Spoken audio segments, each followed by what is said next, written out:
بسم اللہ الرحمن الرحیم۔ زمانہ قدیم میں بادشاہوں، تاجروں، وزیروں اور امیر لوگوں کے لیے حمام ہوا کرتے تھے، اور یہ حمام عورتوں اور مردوں کے لیے الگ ہوا کرتے تھے۔ جیسا کہ دور حاضر میں مساج سینٹر ہیں، اس دور میں حمام ہوا کرتے تھے۔ پرانے وقتوں میں ایک لڑکا جس کا نام نسو تھا، وہ لڑکی بن کر ایک حمام میں عورتوں، لڑکیوں، شہزادیوں کو نہلایا کرتا تھا اور ان کا مساج کیا کرتا تھا۔ اس کا تعلق اسرائیل سے تھا۔ نسو ایک عورت نما آدمی تھا، باریک آواز، بغیر داڑھی اور نازک مزاج، کسی حسین لڑکی کی طرح نظر آتا تھا۔ نسو نے اپنی ظاہری شکل و صورت کا فائدہ اٹھاتے ہوئے ایک عورت کا روپ دھارا اور ایک حمام میں کام کرنے لگا۔ وہ حمام عورتوں کا تھا اور اسرائیل کے بادشاہ کی ملکہ اور اس کی بیٹی سے لے کر تاجروں اور امیر لوگوں کی بیویوں اور بیٹیوں سمیت عورتیں اس حمام میں اپنا مساج کروانے آیا کرتی تھیں۔ نسو ان عورتوں کا مساج کرتا تھا اور ان کو نہلایا بھی کرتا تھا، جس سے نسو ان حسین و جمیل اور نرم و نازک جسم والی عورتوں سے اپنی شہوتناک آنکھوں کی لذت پوری کرتا۔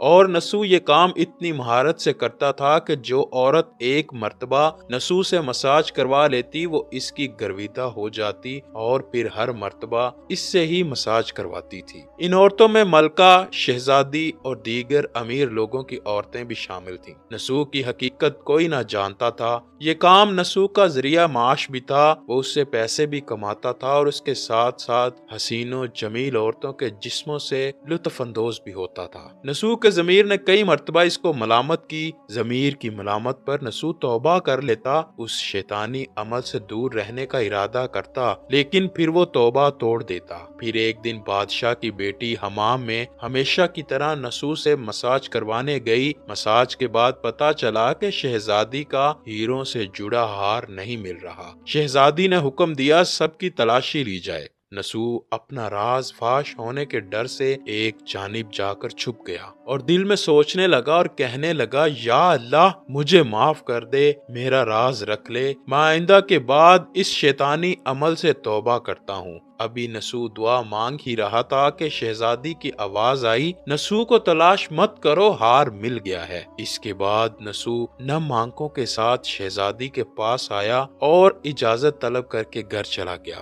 گھر جانے کے بعد اس نے خوب آہو پکار کی، چونکہ وہ قدرت کا کرشمہ دیکھ چکا تھا اور اس نے اب سچی توبہ کر لی تھی۔ اس نے حمام جانا بھی بند کر دیا، جس کی وجہ سے کافی دن بعد شہزادی نے نسو کی غیر موجودگی کی وجہ سے اسے پیغام بھیجا اور حمام میں آ کر مساج کرنے کا کہا۔ لیکن نسو نے اس بہانے سے بات ٹال دی کہ اس کے ہاتھوں میں درد ہے، جس کی وجہ سے وہ مساج نہیں کر سکتا۔ کچھ دن بعد پھر سے شہزادی کا پیغام آیا، لیکن نسو نے پھر سے وہی بہانہ لگا دیا اور بات ٹال دی۔ نسو نے سوچا کہ اب اس کا اس شہر میں رہنا مشکل ہو رہا ہے، چونکہ شہر کی تمام عورتیں نسو سے مساج کروانے کی عادی ہو چکی تھی اور اس کی مہارت کی گرویدہ تھی۔ چنانچہ نسو اس شہر سے کہیں دور ایک پہاڑی پر چلا گیا اور وہاں ڈیرا لگا کر یاد الہی میں مشغول ہو گیا۔ ایک دن اس نے اپنے پاس ایک بھینس کو دیکھا جو گھاس کھا رہی تھی۔ اس نے سوچا کہ شاید یہ کسی چرواہے کی بھینس ہے، یہاں آ گئی ہے۔ جب تک اس کا مالک نہیں آ جاتا میں اس کی دیکھ بھال کر لیتا ہوں اور جب وہ واپس آئے گا اسے واپس کر دوں گا۔ یہ سوچ کر اس نے بھینس کو ساتھ لیا اور چلا گیا۔ ایک دن ایک تجارتی قافلہ راستہ بھٹک کر نسو کے پاس آ پہنچا۔ قافلے کے لوگ پیاس سے نڈال تھے۔ انہوں نے نسو سے پانی طلب کیا تو نسو نے سب کو بھینس کا دودھ پلایا۔ سب نے پیٹ بھر کر دودھ پیا اور نسو سے شہر کا راستہ معلوم کیا تو نسو نے شہر کا قریب ترین راستہ بتا دیا۔ نسو کے اس اخلاق پر قافلے والوں نے اسے بہت سارا مال دیا، جس سے اس نے ایک وہاں کنواں کھدوا دیا۔ آہستہ آہستہ وہاں لوگ آنے لگے اور گھر بسانے لگے۔ وہاں کے لوگوں کے دلوں میں نسو کا ایک بڑا مقام بن گیا اور نسو کی نیک نامی کے چرچے ہونے لگے اور یہ چرچے بادشاہ تک بھی پہنچے تو بادشاہ کے دل میں نسو سے ملنے کا اشتیاق پیدا ہوا۔ اس نے نسو کو پیغام بھیجا کہ بادشاہ سلامت تم سے ملنا چاہتے ہیں، لیکن نسو نے یہ کہہ کر انکار کر دیا، مجھے بہت کام ہوتے ہیں، میں بادشاہ سے نہیں مل سکتا۔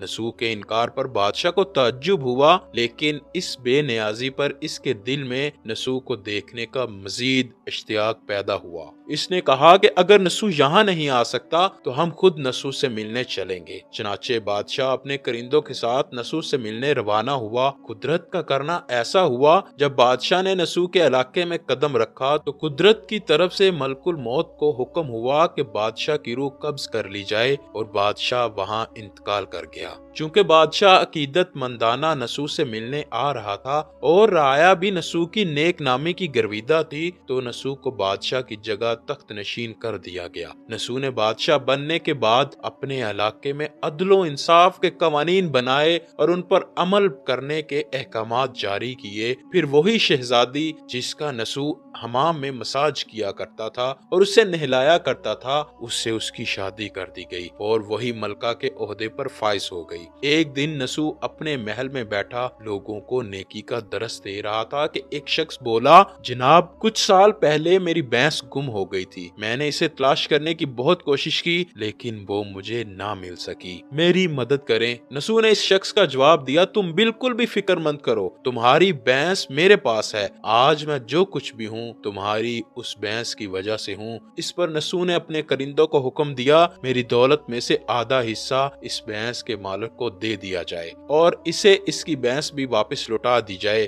اس پر وہ شخص بحکم الہی کہنے لگا، اے بادشاہ جان لو کہ نہ تو میں انسان ہوں اور نہ ہی وہ بھینس جانور ہے، ہم دونوں فرشتے ہیں اور اللہ کی طرف سے تمہارا امتحان لے رہے تھے، یہ سارا مال تمہیں مبارک ہو، یہ سب سچی توبہ کرنے پر تمہارے انعام کے طور پر تمہیں عطا کیا گیا ہے۔ اس کے بعد وہ دونوں فرشتے غائب ہو گئے۔ نسو نے مال کمانے کے لیے اللہ کا ناپسندیدہ کام منتخب کیا تھا، لیکن جب وہ کام اللہ کے خوف کی وجہ سے چھوڑا تو اللہ نے اسے بادشاہت عطا کر دی۔ حرام طریقے سے لذت لینا چھوڑی تو اللہ نے اس کے نکاح میں شہزادی کو ہی دے دیا۔ اللہ پاک ہمیں سچے دل سے توبہ کرنے کی توفیق عطا فرمائے اور مرتے دم تک اس توبہ پر قائم رہنے کی توفیق عطا فرمائے، اور ہم تمام لوگوں کو سچے دل سے نیک اعمال کرنے کی توفیق عطا فرمائے۔